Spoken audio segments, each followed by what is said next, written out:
Okay, I can't actually get the Hangout link. Where is it? Shit. Oh, are we live? Are we live? Apparently we are. Oh, damn it. Okay, well, I'm just gonna power on. Coming to you live from deep within an icy, radioactive meme land. We are the survivors of the alt-right kek-pocalypse. The few, the brave, the bitchy. Once more braiding into battle against the froggy hordes with Rantzerker 78. Laci's Trump predictions. Do they stack up? I think two of them stack up rather well. What do you think, Karen? Well, I didn't watch the video, so.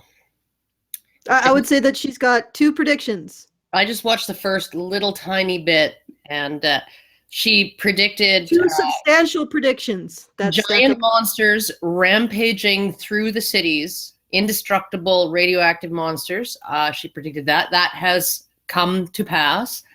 And also she was predicting a war between Trump Corps, essentially building an army of cyborgs to eradicate illegal immigrants, gays, and people with facial piercings. And that also has come to pass. So. Yes. Well, I hate to tell you guys that, yeah, I know we're not very professional. That's because we have to hijack airtime from YouTube. We are actually pirates. We actually don't have a channel.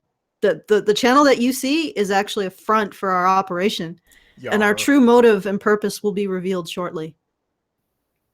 Did you get authority from like the higher ups, the chiefs, the head honchos to go vomiting our secrets all over YouTube, Alison? Well, okay, whatever. Anyway, let's just get started. I mean, I don't know how to respond to that. You didn't get my joke, by the way. Alison, he's not going to be very happy. Who's not going to be happy with me? Who? Putin. Oh my God. Yeah. We all take direction from Putin. We are actually Russian pirate hackers. Well, you know, honestly, when I look at him without his shirt on, there are a lot of people that, you know, I would prefer to take orders from him than a whole bunch of people. I'm just saying, I'm a woman, at least in that regard. So. Okay. Well, before we get into it, we are still doing our Washington, D.C. fundraiser to go to Washington, D.C. to do the final showing of the Red Pill. If you don't know what the Red Pill is, it is Cassie J was the filmmaker. She started out a feminist, and I think everybody knows this spoiler by now. So, but spoiler, she goes into the rabbit hole of the men's rights movement and comes out not a feminist. To me, that's not particularly shocking. Well, but I mean, it did take her 2 years of filming and editing and, you know, essentially doing almost 3 years of filming and post-production and going through hundreds of hours of interviews and footage that she took in order for her to actually go through the full transition from feminist to no longer a feminist. So it was not an overnight conversion. She didn't get red-pilled, you know, in the space of 2 hours. The 2 hours of the documentary for her, they were a 3-year experience. So. Yeah, but it's a really interesting look into her journey into the men's rights movement, and it's a very sympathetic look at the men's rights movement. And Karen's in it, and I'm in it, and the word honey badger is in it. And Brian's not in it because Brian is not in it. Don't rub it in. But well, I'm only saying that because he's muted and he's supposed to stay muted, so he can't say anything back. No, he can actually talk. You know that he can pop up and defend himself. But regardless, so this is going to be the last actual physical showing. Well, not the last physical showing, but the last physical showing before it comes out, because it does come out on the 7th. So, you know, queue it up on Netflix or order a Netflix DVD or get it on Amazon. And that's going to be essential. Again, it's the Red Pill. You can order it on Amazon. It's going to be essential to get that out on the Netflix platform. Yeah. And also remember, when you're recommending it to people, don't forget to mention that it got Best Direction and Best Production in a documentary at the Idlewild Film Festival, and also Best in Festival. So it was voted the best film in the entire festival. That's out of a bunch of short films, fiction, and documentary films. So yeah, okay. So, and that's a thing, and we're going to try to attend basically the last showing before its general release on various platforms.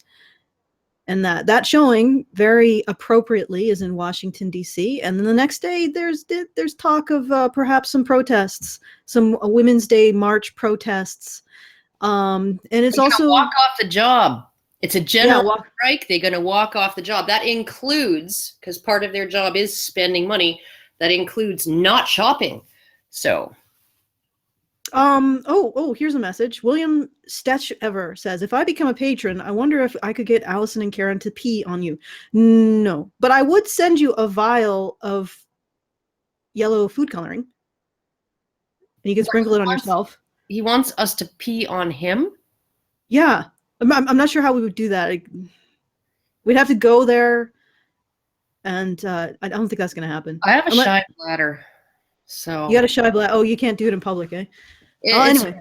It's hard, yeah. So if you want to help us get to Washington, D.C. to attend the Red Pill training, that's at feedthebadger.com.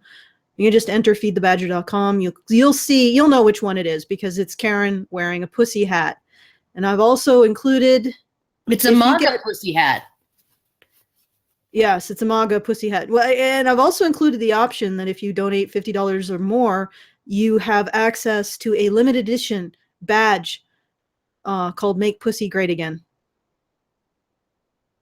Of course, people did ask me, when was pussy not great? Yeah, I was going to say. I always have the opinion that pussy's always been pretty good. I mean, it's not always great, but it's usually pretty good, you know.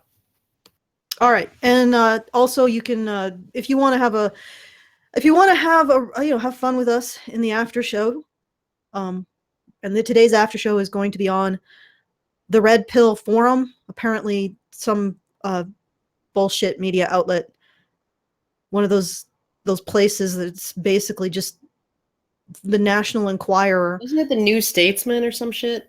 Yeah, something like that, some shit. But anyway, they talked about the Red Pill Forum, and we will have a discussion of that in the after show. And if you want to join us, you can become a Patreon at www.patreon.com/honeybadgerradio.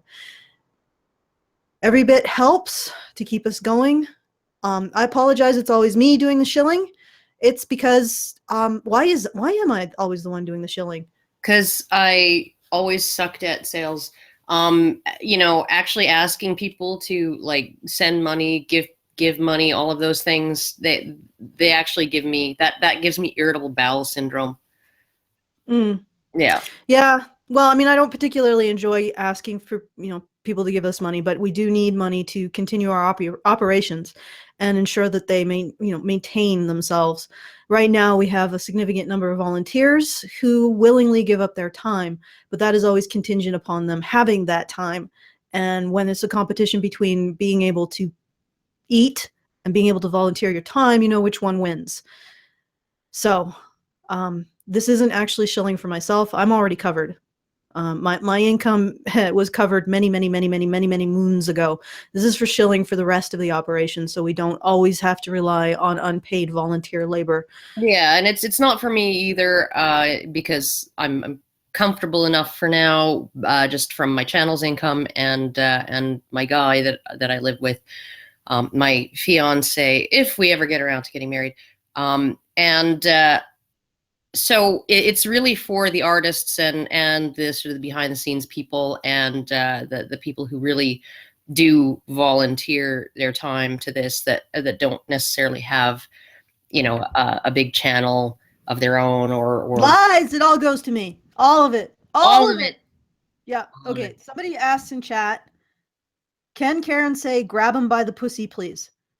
That would be really funny. Oh, when you're rich and famous, they let you do anything. You can grab them anywhere. You can grab them by the pussy. All right, let's begin. We talked about Hillary versus Bernie, but now let's focus on the bigger threat, Republicans. Way to be nonpartisan there. Hey, the bigger threat, Republican. I know. And it's like, and apparently Bernie was a threat. Like, she's like, we talked about Bernie and Hillary, but let's talk about the bigger threat. So apparently Bernie was also a threat. Well, he is white and male.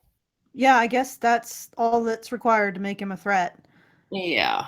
I mean, he reminds me of that uncle that everybody avoids at the family dinners because he tells the most lame groaners of jokes and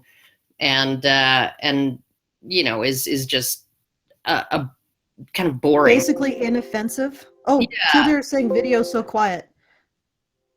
Video. Oh, increase Laci's audio. Brian, can you do that so that we can fix whatever's going on there? And ultimately, Republicans are part of your nation, Laci. They're not the enemy. Yeah, I know. It's like, it's hilarious too, right? Like, 'cause I don't tend to see the different political parties. Like, I will say things like, you know, I voted in the last federal election because there was no way I was gonna live in a majority NDP province in a majority NDP country, right? That was not something that I was prepared to allow to happen. So I actually got off my ass and voted.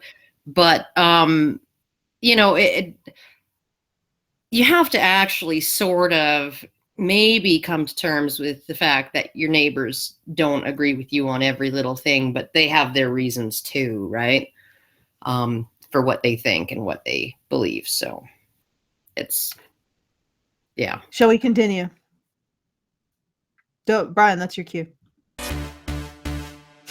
Hey y'all, I think that a lot of people look at what's going on with the GOP right now and think, oh my god, it's so ridiculous and it's just a sideshow more than anything else. But these people could absolutely be the president. Oh my god, Laci was actually, she was right. These people could actually be the president, right? One of these people. That was something that CNN, MSNBC, you know, all of these big news sources, they were like, oh, it'll never happen. It'll never happen. It'll never happen. Right? This is a year ago. This video was uploaded 1 year ago. And for at least 5 months after this video was uploaded, the mainstream press was all completely saying the opposite. Oh, it'll never happen. He's never going to be president. Well, let's well, there you go. One prediction stacked up. It was robust and well developed, as it were. As it were. Well, I mean, she's probably thinking the only reason one of these guys could end up president is because Americans are like freaking a bunch of bigots, right? Or at least the ones in the flyover states. Well, because all Republicans, there's no actual legitimacy or any kind of moral legitimacy to Republicans. This is what I was getting into with this war on women rhetoric that the Democrats have developed. They have, for in their minds, there's no longer two legitimate parties. There's just one. And even Trump's more moderate position isn't enough. Just the only morally legitimate position in our society is the Democrat one, the left one. That's it. Because the right is engaging in a war on women. Well, yeah, and the war on women is, I mean, it's over. Like what they describe as a war on women is, you know, things like transvaginal ultrasounds and stuff like that. It's like, you know, before you get an abortion, right? And a lot of that stuff is actually, it's indicated by proper medical procedures, right? You want to see the lay of the land in the uterus. You want to be able to date the fetus. You want to be able to know exactly where the placenta is. And at the very early stages of pregnancy, you can't do that through the abdominal wall. You can only do it through and I know this because, you know, when they were looking for, you know, what they thought would probably be little tiny lesions on the inside of my uterus, they didn't send me for an abdominal ultrasound. They sent me for a transvaginal one, right? Because they were looking for something really small and trying to identify it. And you can't find something the size of a thumbnail with an ultrasound through the abdominal wall. You just can't, right? And maybe if women didn't lie about how far along in their pregnancies they are, which is also medically risky, if you're performing an abortion and you're told that the fetus is this far along and you trust that, and then you find out it's 6 or 8 or even 12 weeks further along, right?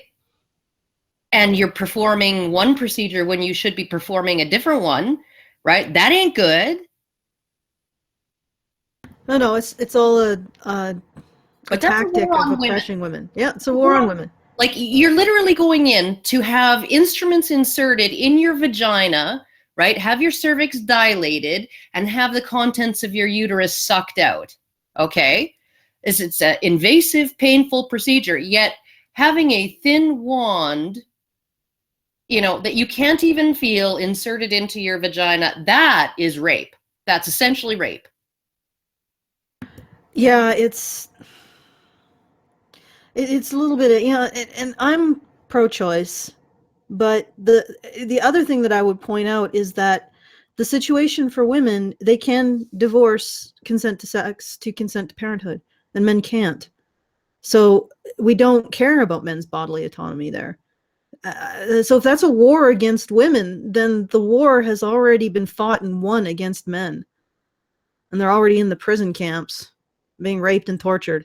So I don't know, like let's do some more. Let's do some more, Laci. Let that sink in for a sec. What kind of world could we be living in 5 years down the line? Ted Cruz, who's the scariest candidate in my opinion, would like to see a world where abortion is completely banned, including the case of rape and incest. Cruz believes... Okay, we're stopping here? We have to stop here because there's a difference between a politician, even one running for president, wanting to see abortion banned, even in cases of rape and incest, right? And a politician who can accomplish that. And Yeah. It doesn't matter who is the president. He could be the most anti-choice person ever, right? The most that they could do is overturn Roe v. Wade, which would send the decision of abortion back to the individual states to decide. And again, this is an issue that this is not, if it's a war on women, then the war has already been won against men, Laci. And maybe if at some point feminists actually said, hey, maybe we should address the bodily autonomy issues that face men, you'd have a lot more support. Bearing in mind Karen's point that nobody's going to get rid of it anyway. You'd probably have more public support for preserving adults' bodily autonomy and the right to divorce, consent to sex, to parenthood, if you actually ever recognize that the situation for men is already a situation of lack of bodily autonomy.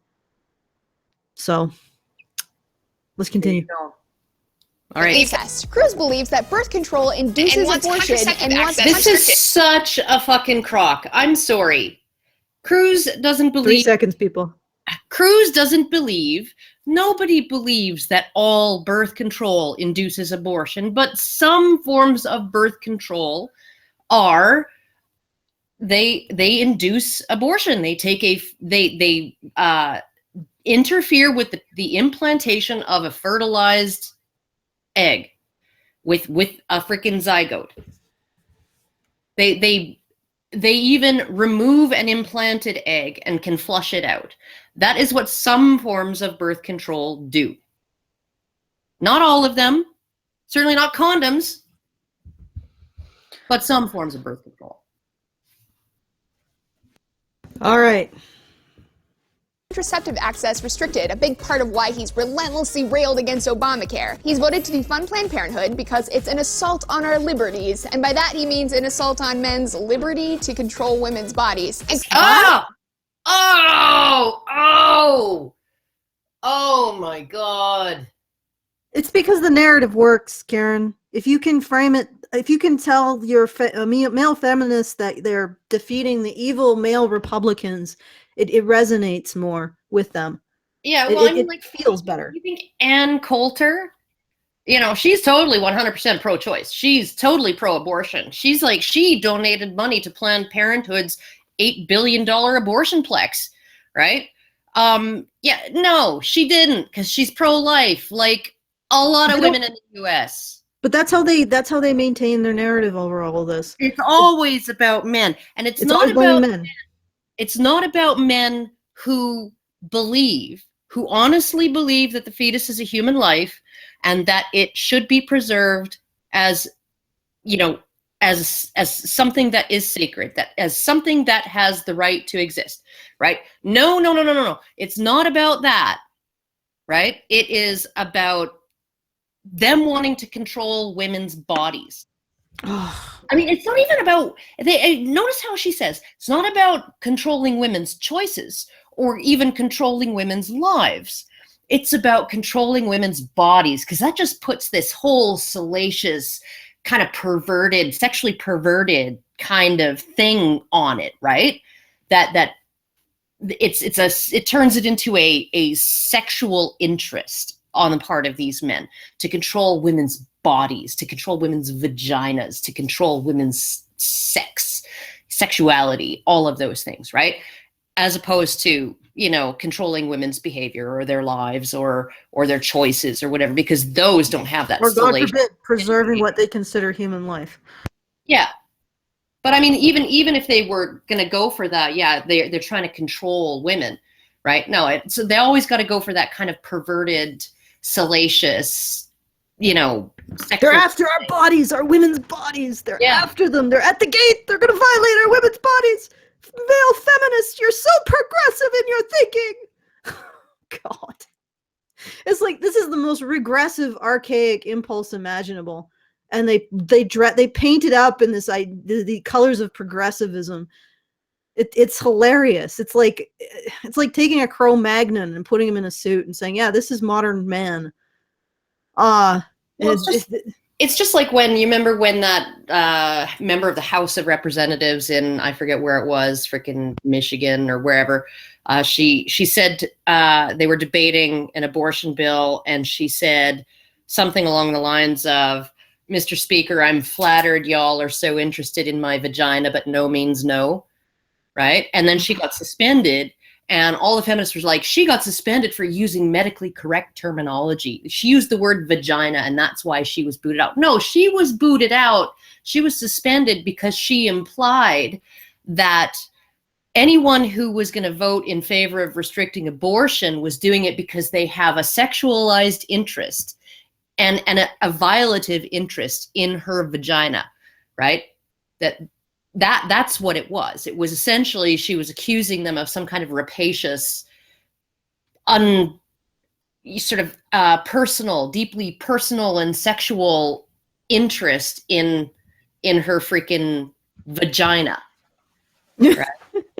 Like, yeah, she was sexualizing the entire she was sexualizing the guy she targeted her sexual harassment at, and the entire assembly. And she implied that he was being rapey about it, right? But no means no. But can I just point out, if it was up to men, at least up to about like 10 years ago, women would have the right to choose, hands down. If it was up to men only, if you did a vote and you excluded the female population, women would never have their right to choose threatened at all. There are more men who respect the idea that a woman should have rights over her body, up to including whatever her body is supporting, than there are women. And if we just left it up to the men, probably the debate would be over and never opened again. But it's because other women want to control women's bodies, and also, I mean, I'm misrepresenting the position as well, because it's also an issue of wanting to make sure that they save what they consider to be human life, and there's many arguments to agree with that. But what's irritating is that they blame this, what is essentially a female-driven activity, on men. Once again, on men.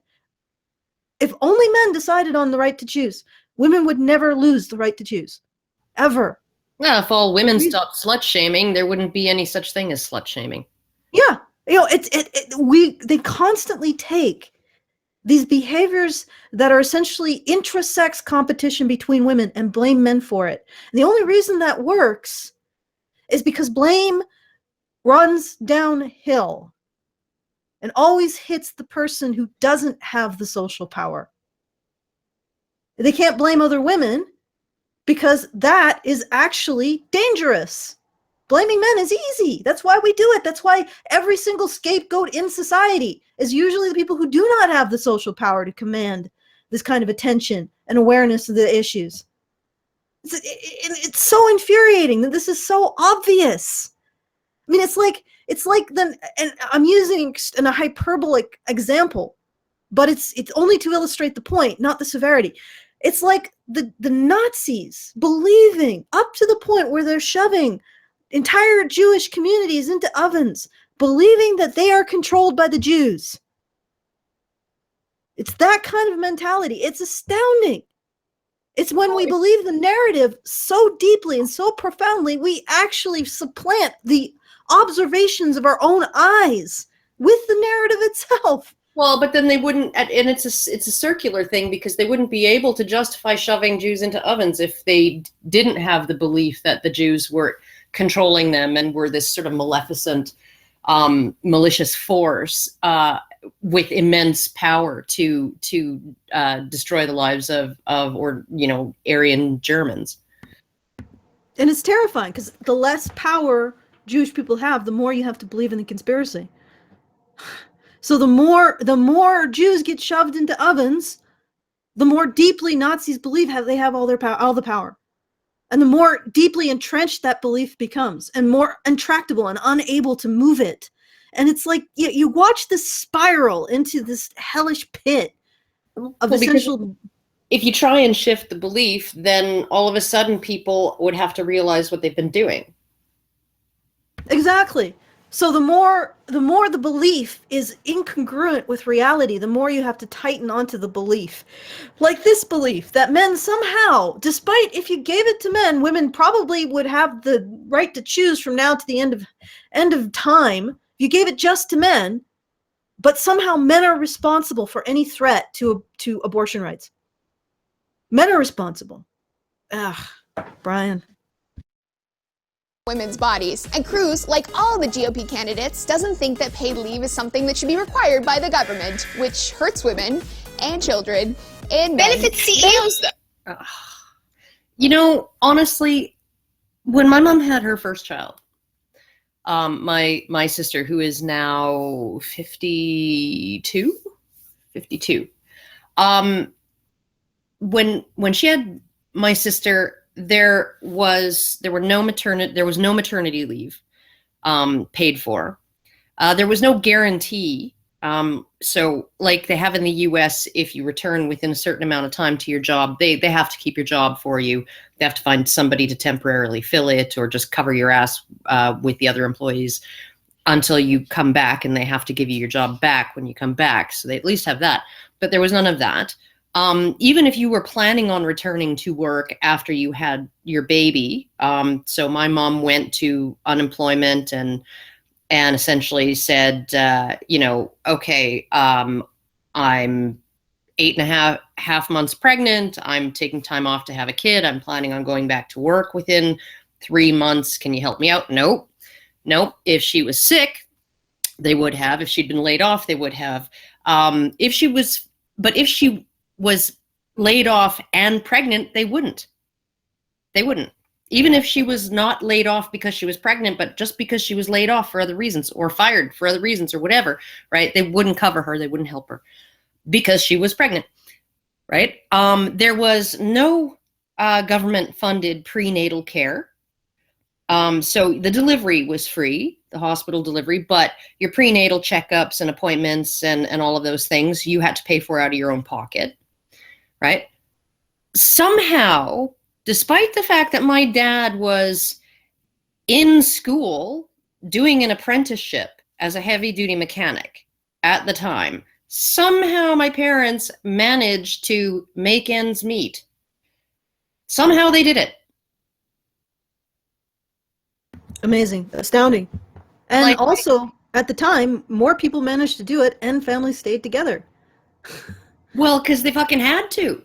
Yeah. So we incentivize breaking up families. And interestingly enough, the more we pay women separate from men, the more children actually are suffer.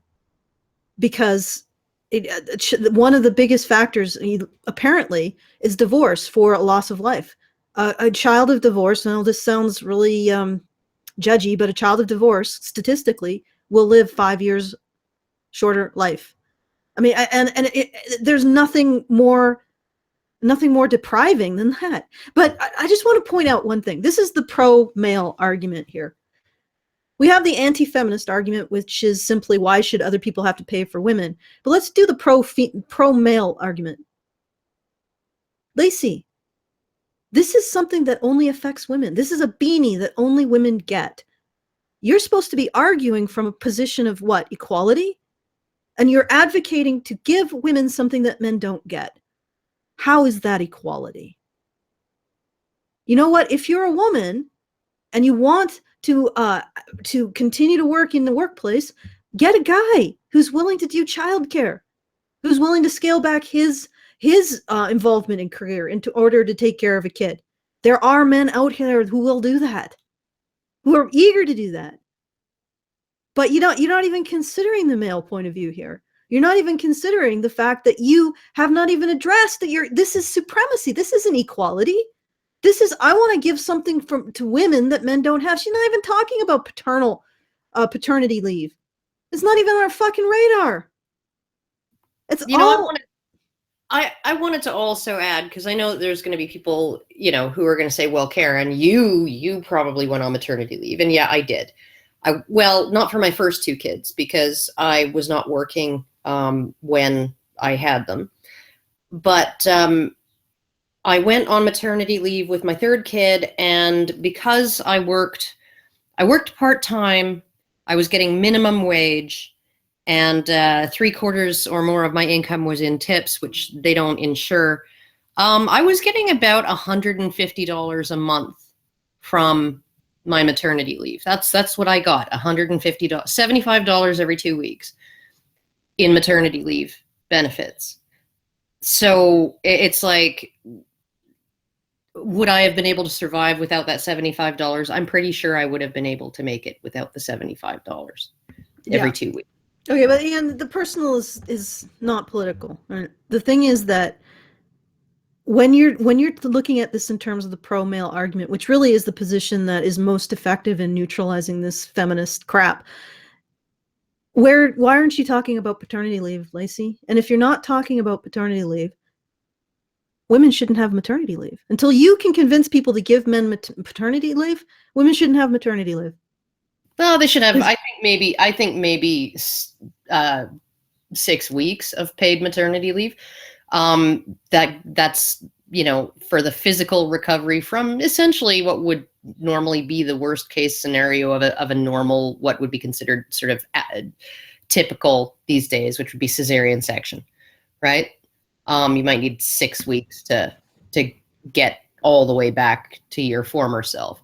But after that, you should be, you're perfectly capable to go back. And if you haven't planned your life and planned your children around not doing that, why should the government subsidize you to stay home? Well, but here's the thing. If she wants to ask for more than what's legitimately medically necessary, and maybe what we could do to compensate for women who do not have children, or men who aren't taking, is give people sabbaticals so they can work on either their personal skills or something related to their work, to be fair across the board. But in this instance, if she wants to advocate for more maternity leave, she needs to be doing it with paternity leave. Because if we're talking about anything over and above what's medically necessary, equality, Laci, equality. That you're supposed to be a champion of equality. Okay, can we continue? Benefits CEOs, though. Nice. Now, Trump is also on the bandwagon and tweeted, quote, 26,000 unreported sexual assaults in the military and only 238 convictions. What did these geniuses expect when they put men and women together, unquote? Oh, I don't know, Trump. Maybe people expected men to not rape their coworkers? Maybe they expected rapists. Oh God. Well, first of all, that's a complete, a significant portion of those sexual assaults are actually of male servicemen, and they notoriously underreport. Yeah, So, and a certain number of those sexual assaults will be by, and sexual harassment will be by female service members. yeah, well, actually, I've run through the numbers. First of all, the rate at which male servicemen are sexually and physically harassed, or at least admit to it, is about, I think, 60 to 70% report a female aggressor, which is actually astounding considering that they're in a population of only like 20% women. You would expect that the level of men assaulting other men would be far higher in a population that's 80% male, but no, women are managing to outpace the men there too. And the reason why that's so, why this is astounding, is because the number of rapists in a population is proportional to the size of that population. So you would expect, you would expect 4 times the number of rapists in that population, of male rapists in that population, and most rapists target the opposite sex. So you're talking about a population, when you crunch all the numbers, the fact is that female service people, and actually also female civilians around who are targeting servicemen, are unusually rapey. No, actually, sorry. Female service members do disproportionate amounts of sexual violence. I know, it's fucking astounding. When you crunch the numbers, when you look at them, into them, that's what you find. There shouldn't be that many raped male servicemen. There shouldn't be that many male victims if the number of female rapists is proportionate to the female population. And I don't know what, Trump probably doesn't know this and will never know this, and will never be open to that. It's just not going to happen. He probably doesn't think in those terms. Those are explicitly pro-male terms. Those are explicitly terms in which we care about men's vulnerabilities, and we approach analyzing and arguing against the feminist presupposition in terms of a pro-male approach, pro-male position. I mean, neither Laci nor Trump will ever conceive of what I've just said. And I think you're trying to talk, Karen, so I'll let you go. Oh, well, I was just going to say, like, essentially, it's you're looking at it with both men and women in the armed forces, in the military. You're looking at a population that's going to have a higher number of people who would be attracted to that. And, just like with cops or any other similar thing, you're going to have a large percentage of them who go into it for all the right reasons. And you're going to have a smaller percentage, maybe a larger percentage than is in the general population, of people who go into it for the wrong reasons, because they want to dominate, because they want to act out in violent ways, because they want to be in a position where they can do that with impunity and things like that. And I think that some of the work that's been done, the research that's been done on sexual assault in the military and the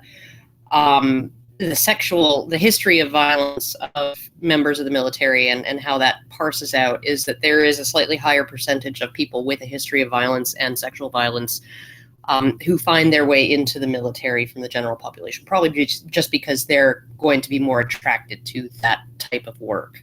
Okay, I actually need to correct myself a bit.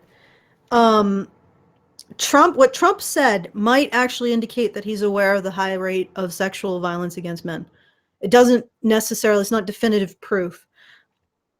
Because he didn't, I don't think he specified a gender at all. And also, he's right. When you because rapists tend to target the opposite sex, when you put men and women together, you probably are going to increase the rate of rape. Well, I just don't know if the military is different than any other circumstance where that happens. I think as well, you have to look into, like, he's talking about 23,000 or whatever reports of sexual assault. Okay, but how many? You have to realize that there are certain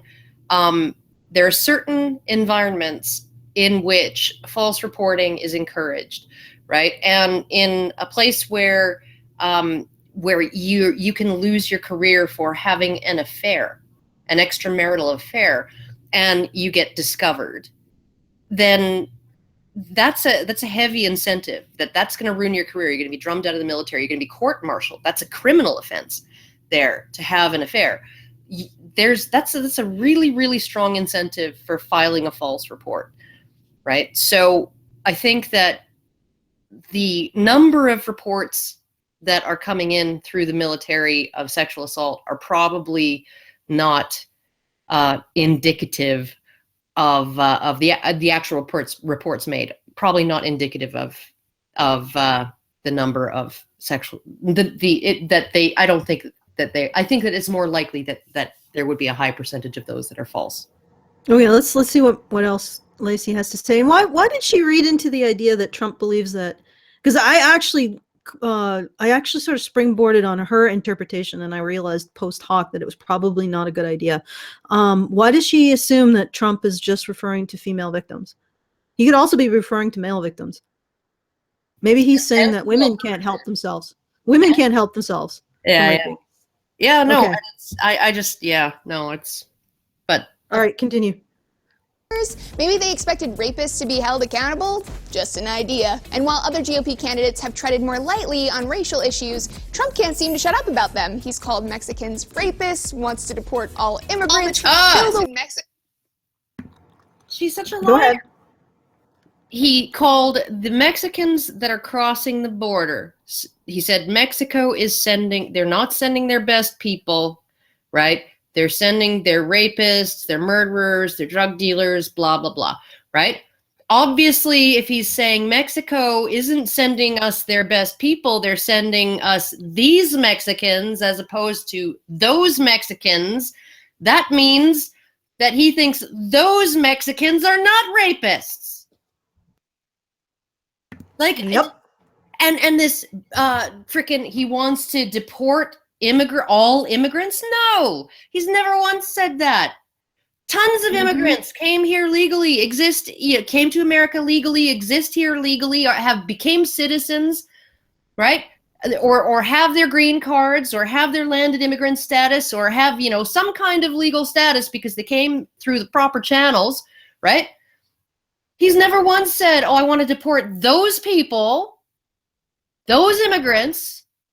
Like, this is really, like, you can criticize him for wanting to deport illegal immigrants. You can criticize him for using that kind of bombastic language, or assuming that all the Mexicans that are crossing the border, or, maybe he's overestimating the proportion of them that are criminals, right? All of those things, you can criticize him on actual shit that he actually said, rather than inventing shit that he never said.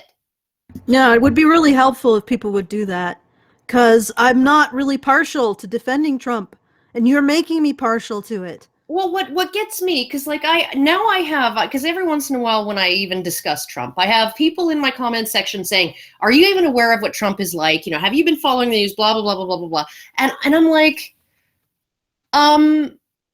you mean, are you talking about what Laci's saying? Are you talking about, like, how am I supposed to even judge what Trump is like when this kind of shit is what the media is showing me?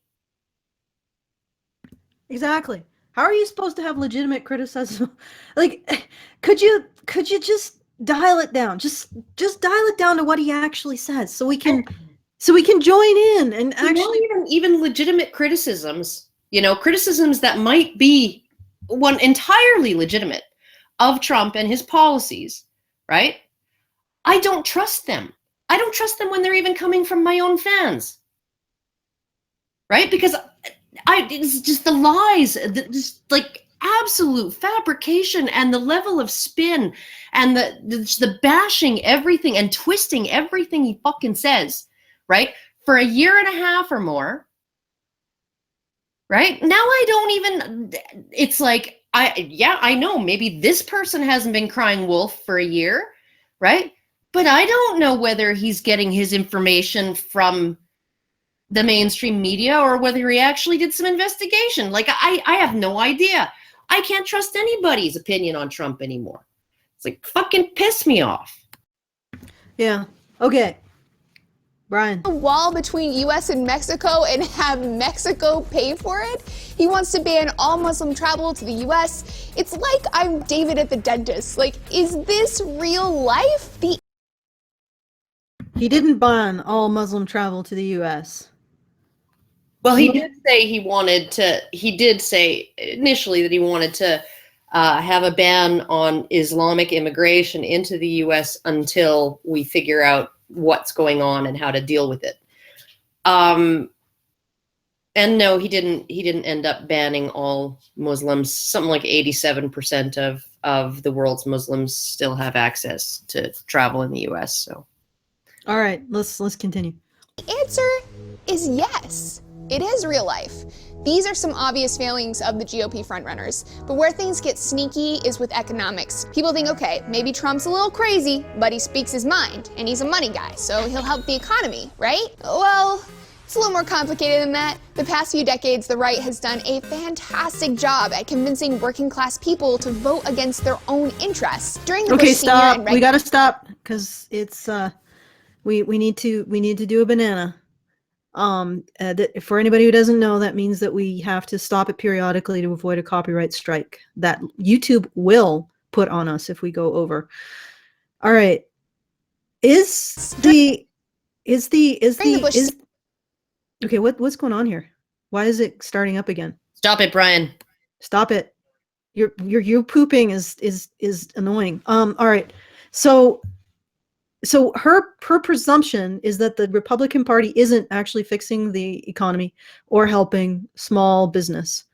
Well, that's really unfortunate because small business will drive any kind of economic recovery. But let's find out what her actual evidence for her thesis is. Hit it, Brian. During the Bush senior and Reagan administrations, Republicans convinced the country that deregulation of businesses and tax cuts for the wealthy would result in a trickle-down effect. That's a false term. That's absolutely a false term.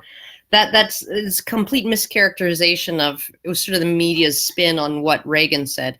Reagan said that there was a sweet spot, right, of taxation, that if and regulation, that if you burden the corporate world, there is a point of raising a tax percentage-wise when you're taxing the wealthy, when you're taxing corporations, where once you pass that point, all revenues coming into the government begin to go down because you've taxed a corporation at say 40% or whatever, and once you hit that point and start to go above that, then productivity within that corporation goes down. They start to move out of the country. They start to find ways around it. They start to downsize, blah, blah, blah. And then the overall number of dollars you're collecting from that corporation at 60% taxation is smaller than the number of dollars you're pulling in at a 40% taxation rate. That is essentially what he said. And that we have to find the optimum level of taxation to maximize the actual revenue coming out of corporations without crippling them. That's what he said.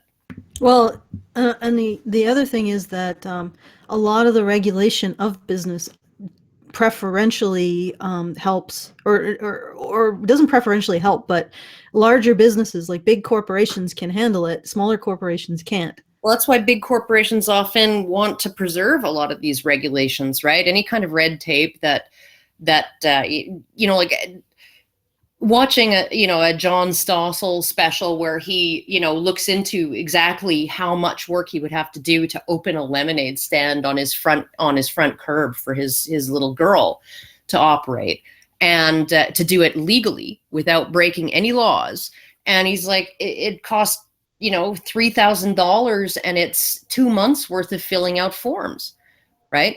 Just to be able to legally operate a lemonade stand, right? And so small businesses often find those kinds of costs and those kinds of hoops that you have to jump through really, really difficult. A corporation with 80,000 employees and a team of lawyers and accountants, they don't have any problem with that. right? Well, and you know, they don't have any problem with also paying for health insurance and other stuff like it. And also the affirmative action stuff is really, really harmful for small business because Well, they and can't actually afford maternity leave. yeah, no, you look at gender quotas and stuff like that, and it tends to be that in companies of 50 employees or less, they are exempt from that kind of equal opportunity legislation that sort of mandates that you can be investigated if you have a very large gender gap in your workforce. You know, you see some of these restaurants. There's one seafood restaurant that I saw in a news story that was under investigation because 90% of their servers were male. And part of the reason for that is, I don't know if you've ever served seafood, particularly clams, mussels, things like that. They're all on the shell. The plates and the trays are extremely heavy, and they just didn't have. They hired every female who applied for the job, right? But women who were looking for jobs serving tables would look at these trays and they'd look at these big, huge plates of mussels and clams and oysters and shit. And they'd be like, I couldn't carry something like that for 6 hours straight. I just couldn't do it. Right. And so they were under investigation for this through no fault of their own. They hired every woman who walked in the door applying for a job. Right. And they were unlucky. They have more than 50 employees. And so they're subject to these kinds of regulations and these kinds of investigations when they fail to actually have a gender equal workforce. Now, the reason why companies with 50 employees or less don't have to comply with this is because they can't afford to. They can't afford to spread. They don't have enough of a workforce to spread the extra costs of hiring women, especially when you have to pay them equally, because women cost more. They cost the company more, and you have to pay them equally. I just wanted to add something to Brian is currently having, I guess, a bit of an argument, not a debate in chat over, I don't actually agree with Brian even. He says he's okay. He's not the MRA president by any stretch, and people in the men's rights movement recognize that. The feminists and social justice warriors were dealt a major blow when he won, and the media lie about him constantly. Like, even within our group, we have different opinions. I don't think that Trump even really won a major blow against social justice warriors or feminists. As of this moment, I'm very suspicious of what's going on. And I wouldn't put it past anyone involved to actually create this kind of almost political chaos in order to snag more power for example, the deep government, as represented by the CIA. So, I mean, I got my own opinion on this shit, and it may be opinion that other people don't agree with, especially on the show. But I definitely am not necessarily a Trump supporter. He looks like he does what he definitely is not liked by the media, which makes it more difficult to criticize him on the other side. But that in of itself is a big problem, because the fact that the criticism of him in the media is so outrageous, like it's so hyperbolic and insane, makes it, like Karen was saying, it's difficult to know how to criticize him, which in some ways makes him above criticism too, which is absolutely what I don't want to see. And so it's a situation that it's like, even in this radio station, like there's so many different people who disagree on what it means, whether or not he's like Brian says, he's a populist. I would disagree. And there's other people who probably even disagree more than I do, like Anna and Richard.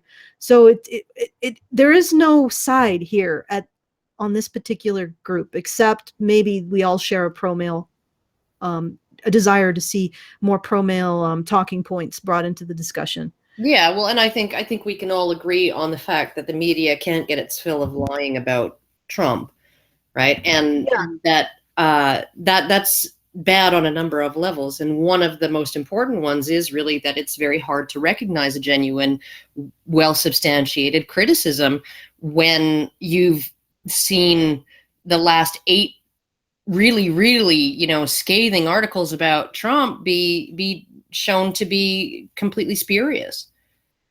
right? Like, I mean, how many, oh, he hired Russian hookers to pee on the bed that Obama and his wife slept in at a hotel in Russia, right? Like, how many of those things need to come up and be shown to be completely false, completely unfounded, absolute fabrications, right?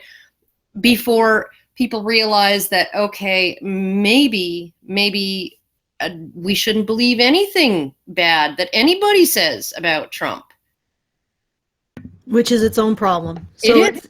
it's the thing is that what I see is a general, it's a general disruption or even like a decay of the social institutions that are required to keep a democracy or even a republic running and healthy. And none of this really strikes me as being a good thing. And to be honest, I would say that the election of Trump, with his very centrist political and in many ways moral, and the fact that he's also now sort of kowtowing to the narrative in terms of getting women in STEM and all the great opposition to female entrepreneurs in our society, and et cetera, et cetera. So he buys into this idea that women are being persecuted by society. All of this points to me to something that's, almost like a terminal decay. But this is, again, not an opinion that everyone holds. Not even everyone who takes part in Honey Badger Radio holds that opinion. So, like you can't say that Honey Badger Radio believes this about Trump is the final word on this issue. Okay, Brian, are you still there? Or have you quit but yet? Okay, go. But the only thing that trickled down was bullshit. The data shows that the Reaganomics Republicans are so fond of to this day has caused wealth to pool at the top and hindered economic growth in a serious way. It's created a permanent underclass of people bound by debt, working long hours for low wages, with very little buying or bargaining power. Bush Senior and Reagan. I just want to say that blaming Reagan, right, for this whole thing is kind of well, it's like it's cherry picking one thing and saying this is what's responsible for the economic polarization and the increasing divide between the rich and the poor and all of those things. It wasn't just Reagan. Just like Trump says, Trump tends to blame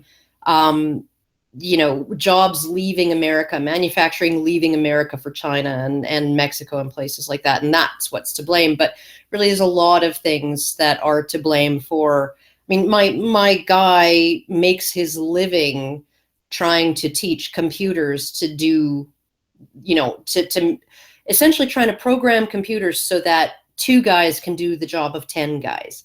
Right. And that has had a huge impact too. And he's not, these guys that he's trying to replace with computers and software. These are well-paid guys. These are not just dudes who are digging ditches. These are, plant operators and things like that. And so essentially these sort of high-paid manufacturing jobs and high-paid factory jobs and things like that, they're getting squeezed out, not just by the fact that you can get your iPhone made for less money by paying some Chinese 13-year-old 12 cents an hour in some sweatshop, right?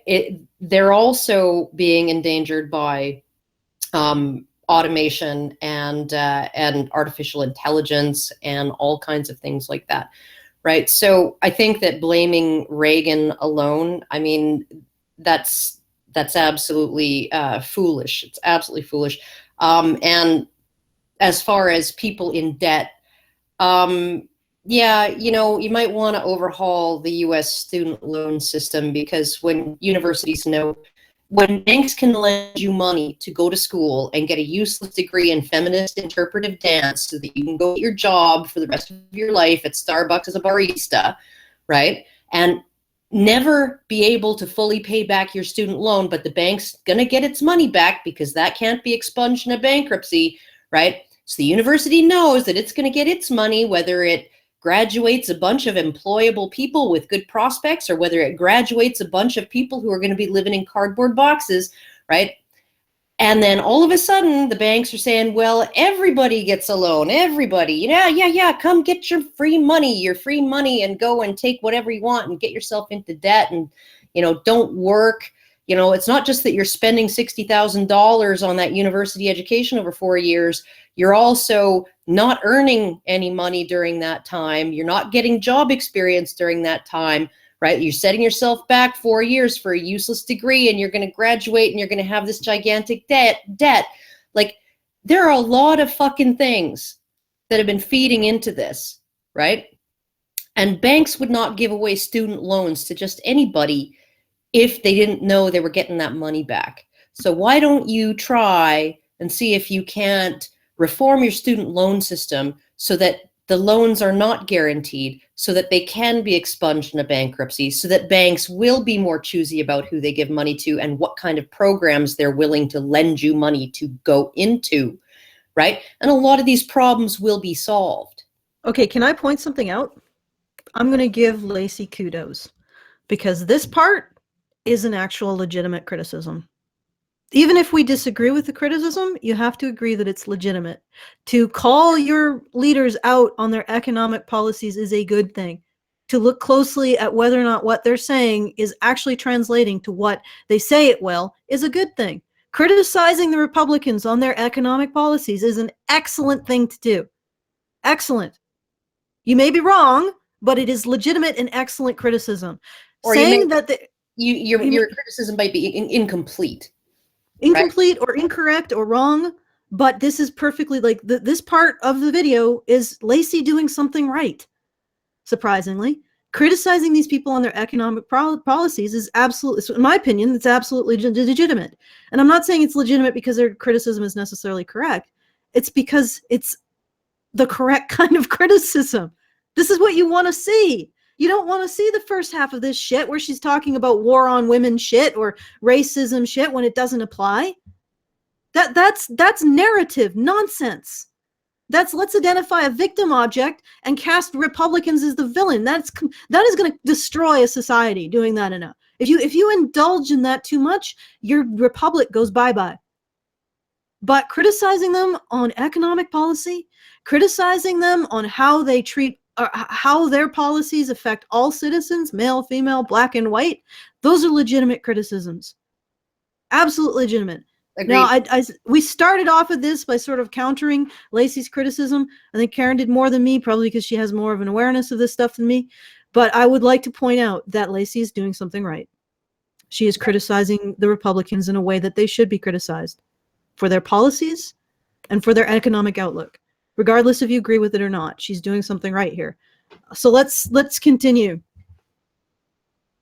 Bargaining power. Like Bush Sr. and Reagan, Trump wants tax breaks for the wealthy. Cruz wants to continue the legacy by abolishing the IRS and implementing a flat tax where multi-billionaires pay the same tax rate as people Okay, here.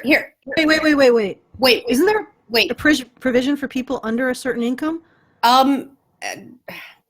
Probably not, but okay, so if you had a flat tax rate of 10%, okay, because right now the big complaint, I think that one of the complaints in one of the debates between Trump and Hillary was she was complaining to Trump that, you can make the money that you make and you didn't pay a cent in income tax. And he said to her, well, I wasn't breaking the law, right?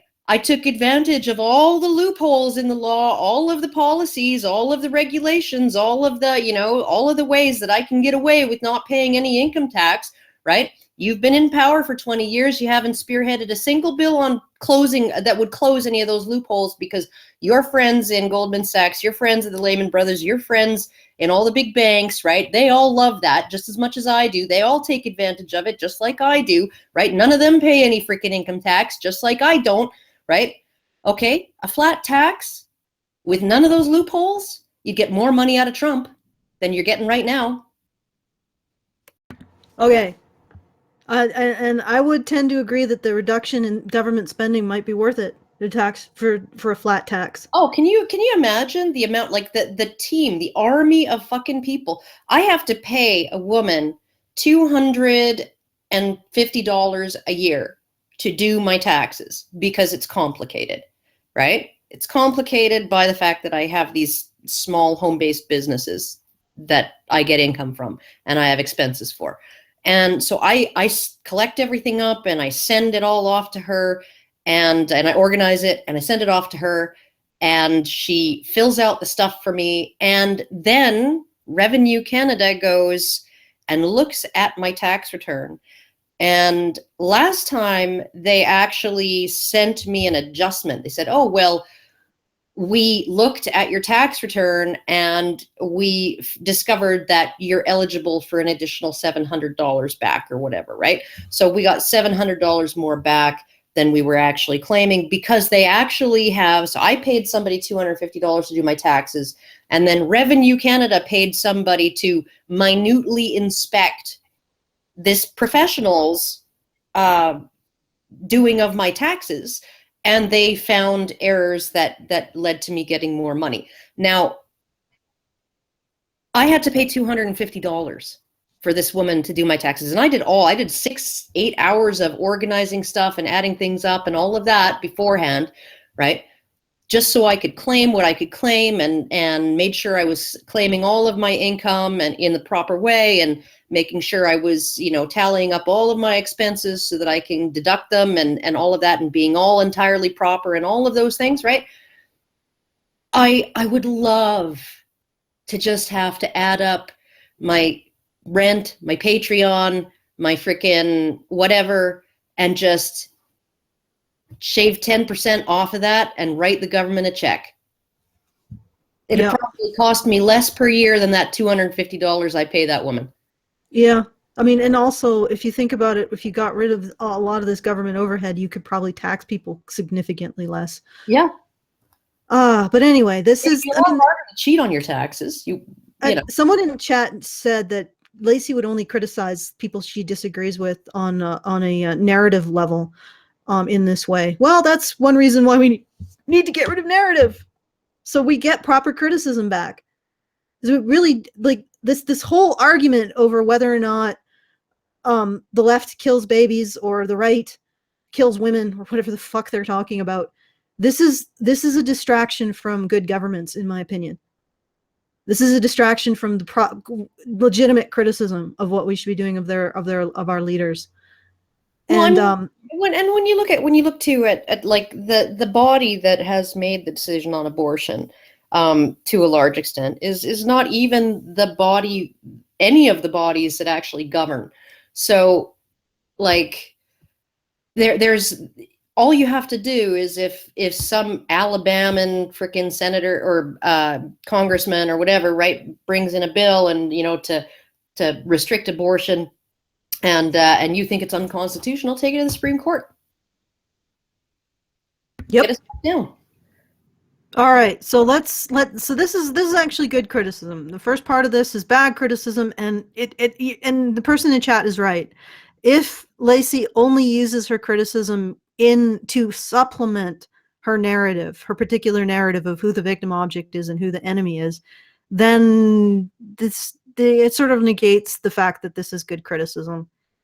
But I still want to say that she in my opinion, she's doing criticism that's legitimate right now. And I do want to say that the main complaint I have with this criticism is that right now the tax rate for multi-billionaires and people in poverty is also exactly the same at 0%, because multi-billionaires can pay teams of accountants to find every loophole and find every deduction and get away with not paying any taxes whatsoever. And people in poverty, they just send in their, welfare T4 or whatever the frick it is at the end of the year, and that's that. They don't pay any tax. So, Gadfly SWAT says, so I shouldn't say Trump is the corporatist until he outright says he is, despite his actions. You can say whatever you want about him. Let's move on, Brian. Poverty. It's a policy that burdens the poor, and it maintains a cycle of poverty, which disproportionately affects women and people of color. A GOP how did that? Taxing the poor would continue the cycle of poverty. I think welfare continues the cycle of poverty. Yeah, I think so. Somehow you gotta get those kids their fathers back. That is the one thing you can do to end poverty. Yeah, another thing that you can do is you can actually have at least one person in the household being gainfully employed, even if they're employed under the table.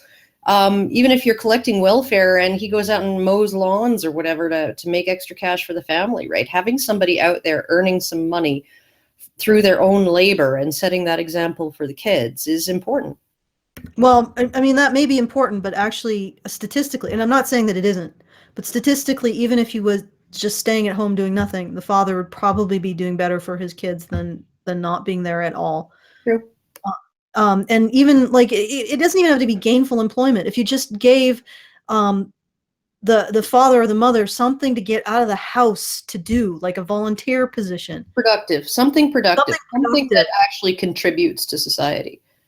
And even better, if you created an opportunity for them to do it with their kids. If we supported that kind of thing, like civil engineering projects or gardening projects, inner city gardening projects, and got those kids their fathers back, we would be doing way more to get.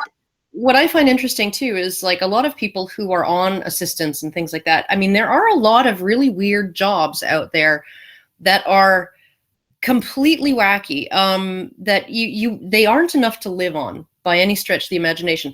Being a supervisor, a child recess supervisor at school, like in our school district, you cannot make the teachers do that. The teachers have to be guaranteed that they have their coffee breaks and their lunch breaks and that they're not working. And so they hire somebody to come in 15 minutes in the morning, 45 minutes at lunch hour, and 15 minutes in the afternoon to supervise the students during recess and lunch break, right? They pay somebody to do this. This is not a job that can coexist with a second job. You can't do this job and do some other job because it's spread out throughout the whole day, right? This would be ideal for a housewife. This would be ideal for somebody who's on welfare, right? This would be ideal for somebody, who can be very casually, flexibly employed to earn just a little bit of extra money, right? There are all kinds of things that you can do that contribute to your community, that help out your community, and that also will earn you a little bit of extra cash. So, yeah. But like I said, one of the main things is, and this is what frustrates with me with liberals and with a lot of liberal talking points. It is not just this one. They always seem to avoid what will actually help the situations that they're talking about in favor of the narrative. Like, Laci would never promote the idea that kids in poverty need to have their fathers back, and that poverty could be considered institutional fatherlessness.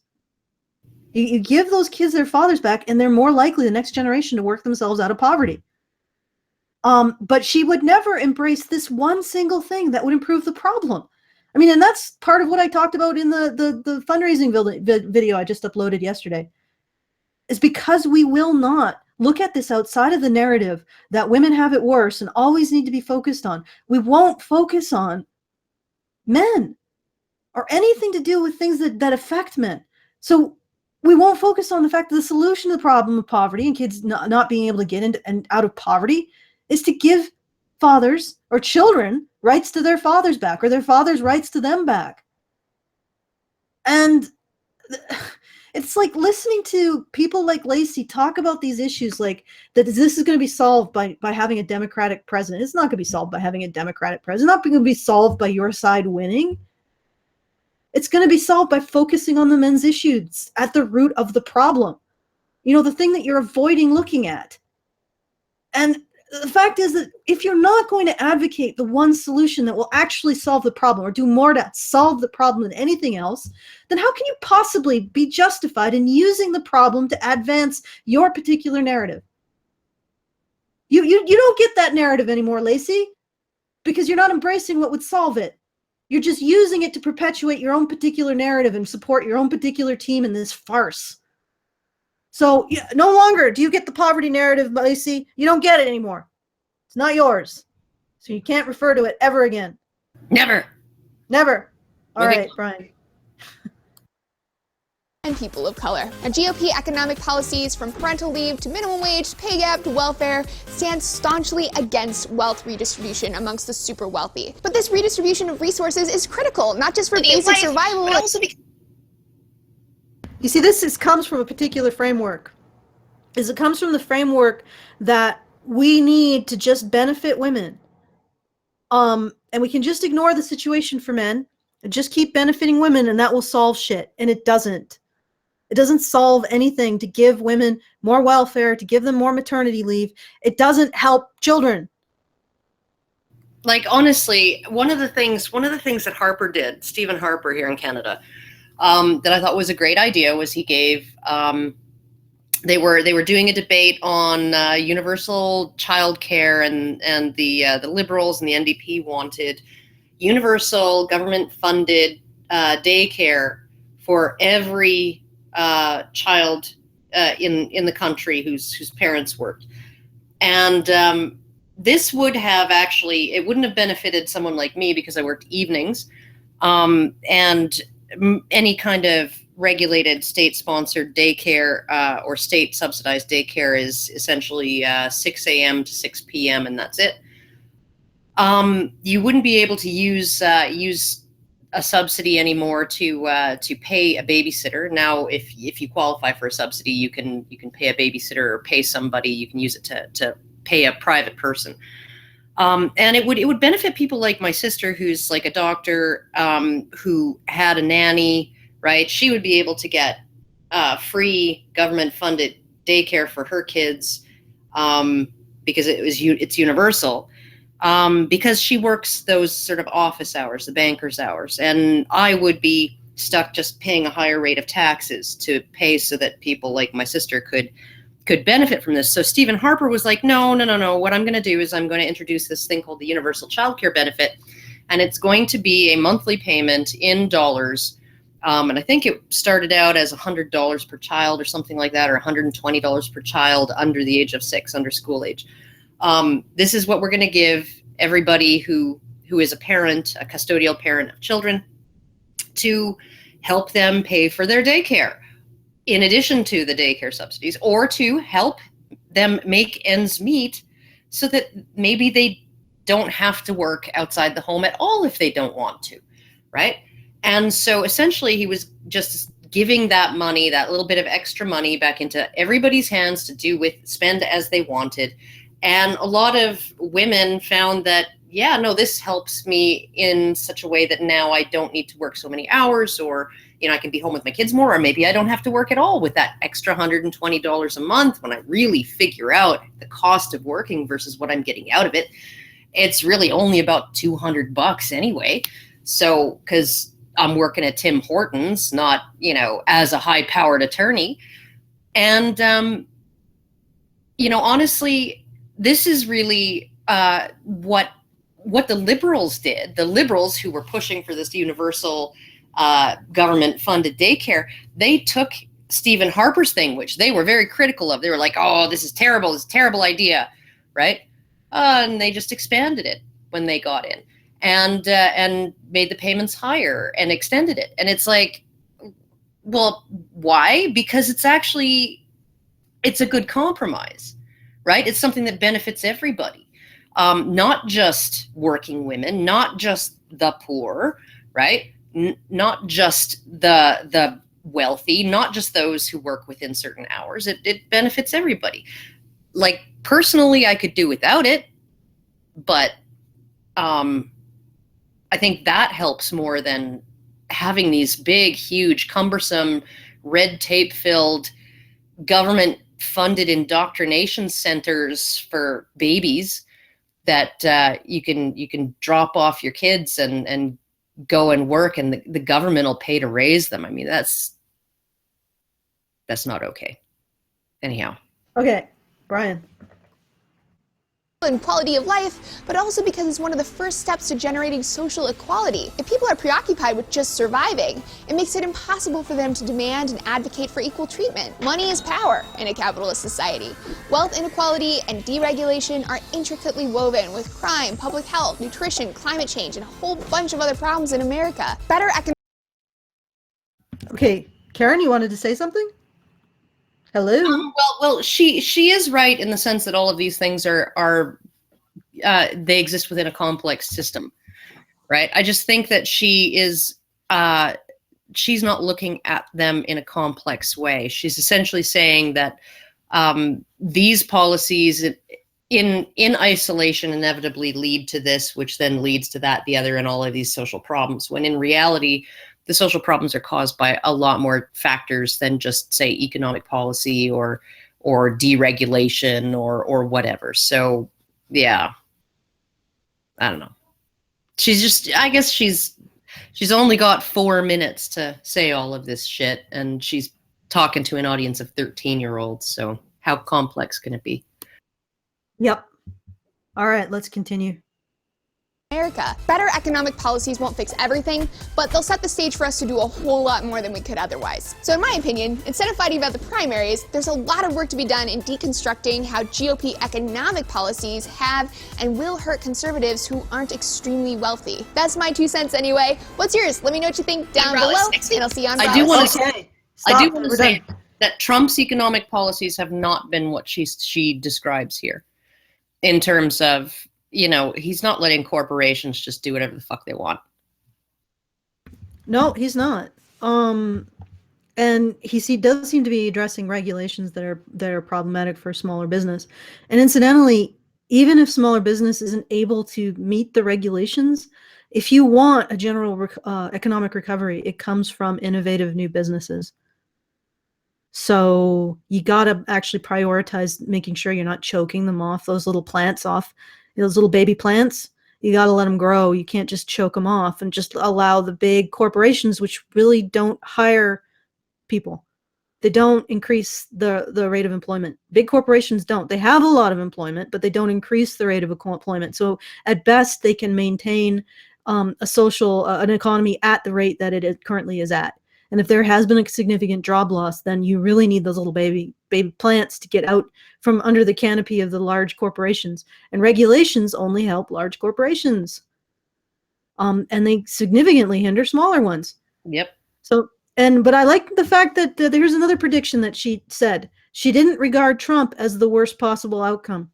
Oh, wow. So maybe, Laci, you should revisit this video and remember that you did not regard Trump as the worst possible outcome. And yet somehow he became the worst possible outcome. Trumpocalypse. Trumpocalypse. But Yeah. no, I mean, she changes her mind on a freaking whim too, right? Like before Trump won, it was like, so much healing needs to be done to put the U back in United States or whatever, U back in USA. And then after Trump won, he was like, fuck you, white America.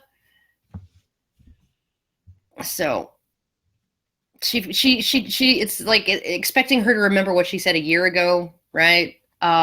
Is a little much when she couldn't even remember what she was saying like 3 hours before on election night. So yeah, and just to annoy everybody, once again, I'm gonna shill our fundraiser to get to Washington D.C. It's at www.feedthebadger. Any bit helps, including just $5.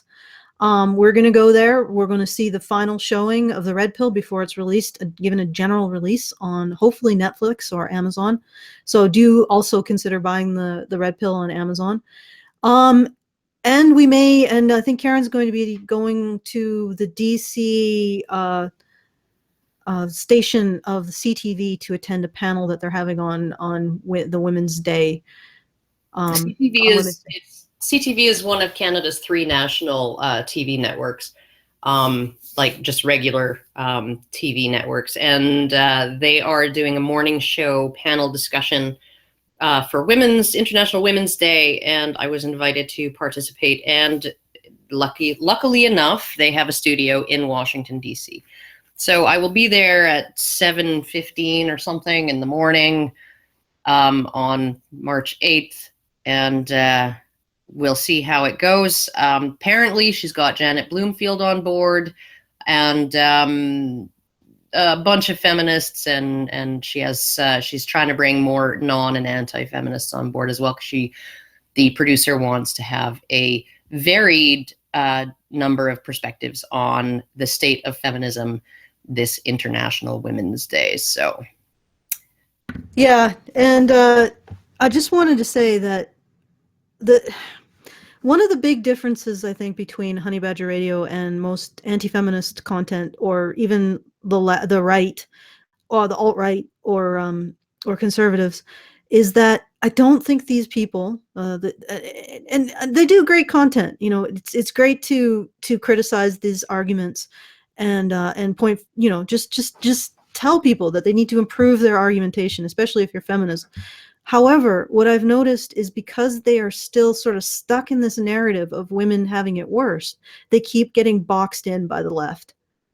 And ultimately, they aren't going to be able to oppose the left effectively. In fact, in many ways, they basically are just another version of the left, the alt left, if you will. That there's a control left and an alt left, and no conservative, no real true right or conservative position at all, because the alt left is always being boxed in by the control left, and they're being boxed in because they agree with the narrative. And as for anti-feminists, if you believe that feminism, everywhere that feminism isn't, men are horrific demons to women, then you are actually feminist. You have to actually challenge the feminist narrative, not just where you are, but on a rational and logical level. And that's why I think that Honey Badger Radio's pro-male approach to these arguments is what enables us not to get boxed in by the left. So if you agree and you think that, and you actually want a legitimate opposition to what you see happening in the left and the kind of narrative peddling, and you notice that the right essentially is almost always boxed in by the left's narrative and ends up agreeing with them to some degree. And if you want to actually have an alternative, then I suggest you support us. And you can do that by helping us get to Washington, D.C. And to be honest, I think me and Karen should be talking. You know, we should be talking to an audience of people who make decisions on a state level. Because if we were, we could solve these problems. Oh, don't drag me into this. I just want to talk. You know, if they're buying the beer, I'll have a chat.